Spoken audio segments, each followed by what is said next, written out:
Thank you for joining us for this episode of Frog Talk, an Auction Frogs podcast series all about events and fundraising in a post-2020 world. For more information on Auction Frogs and the services we offer, visit auctionfrogs.org today. Hey, this is Corey, and another edition now of Frog Talk, your leap into fundraising. We're going to chat with one of our wonderful clients who had an amazing event, the Boise Contemporary Theater. We have Ben and Elizabeth today. How are y'all doing? Good, thanks, Corey. How are you? Doing wonderful. Now, let's talk a little bit about, obviously, 2020 was, well, it was. We survived it, but you guys obviously had to make a little change and go into the virtual world as so many nonprofits have. How did that whole process go for you? Well, I guess I'll just jump in. It's just a brand new thing for us. So we were learning things on the fly. Auction Frogs was certainly a huge help in that way. Having done a bunch of virtual gala and benefits prior to us coming in, so having being led through the process by you guys was really a help to all of us, particularly on the tech side, because we just didn't really understand how it was going to work. As a theater, our medium is being in a room with other people, so right. Computers and the tech side of it is not our strong suit. So, and then at the end of the night, I think, it was certainly something different, but really enjoyable, and I think it went as well as it possibly could have. Obviously, we all learned a lot in this last year. What did you learn about a virtual event? I think we had to spend a lot of time focusing on how to keep it engaging. Like Ben mentioned, big strong selling point for our galas is that we get to be in person. We have entertainment. It's really entertaining. We get to be in the theater with each other. And so we had to figure out how to translate that into a virtual space. So Ben and our auctioneer, Josh, got to play around quite a bit in the studio, which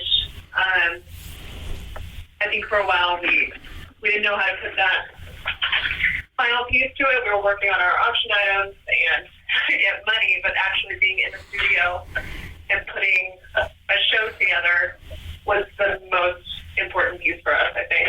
What advice would either one of you give to someone, a nonprofit who maybe they just stepped out last year, which a lot did, and they said, you know what, we're just going to hang out and figure out what's going on in our world. So maybe they didn't do a fundraiser or a gala or whatever. They just canceled it all.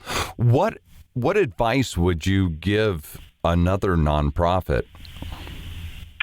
I would say go to med school, go to law school, any number of things where you don't always have to be asking for money.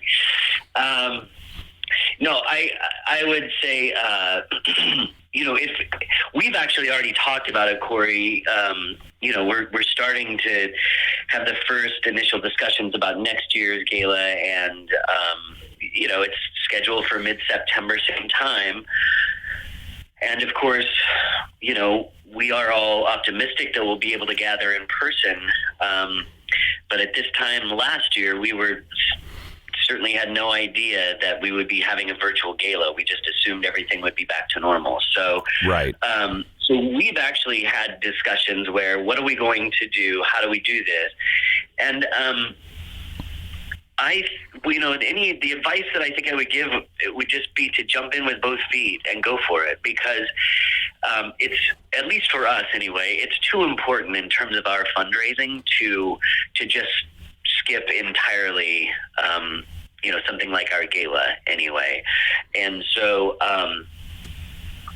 I think it's with some hard work and innovation and imagination, and every nonprofit has to have all three of those things, and then some guidance from folks like you that have done this before. I think that it turns out it's actually a much easier and less scary scenario than people think. It also provided opportunities we hadn't had or we hadn't used before. More people were able to be reached because it was virtual. So instead of our limited capacity as a theater, we got a larger audience. We were able to incorporate sponsorships in a way that we hadn't before, which was almost easy virtual when it was virtual, because we could play a commercial or talk about our sponsors in a way that felt more natural than it might in person. That was huge for us. Yeah, there is so much that the virtual world allows you to be able to do that we can't do in the in-person world that we had been in. So, yeah, it is really good for sponsors. Now, how about Boise Contemporary Theater? Let's talk a little bit what's going on this year for you guys, just in general of performances and all of that.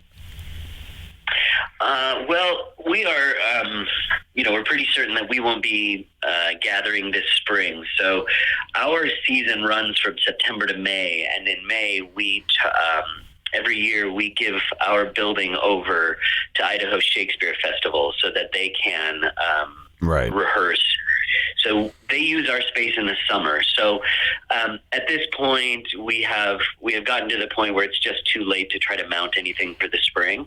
So we are anticipating an October opening. We're going to be doing a lot of the shows that we were supposed to have done this past season.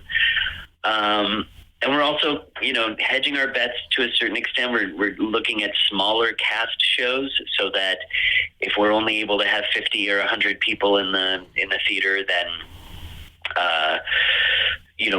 we want to make sure that the productions that we do are a little smaller because, our revenue will obviously be down, based on the amount of people who can gather. So, it's a brand new world, and one that, COVID and planning for contingencies is now just part of the norm. And we have plan A, plan B, plan C, and we feel pretty good about those things, but who knows? We may need to somehow come up with a plan D, depending on how things go. So, but right now we're trying to offer things online.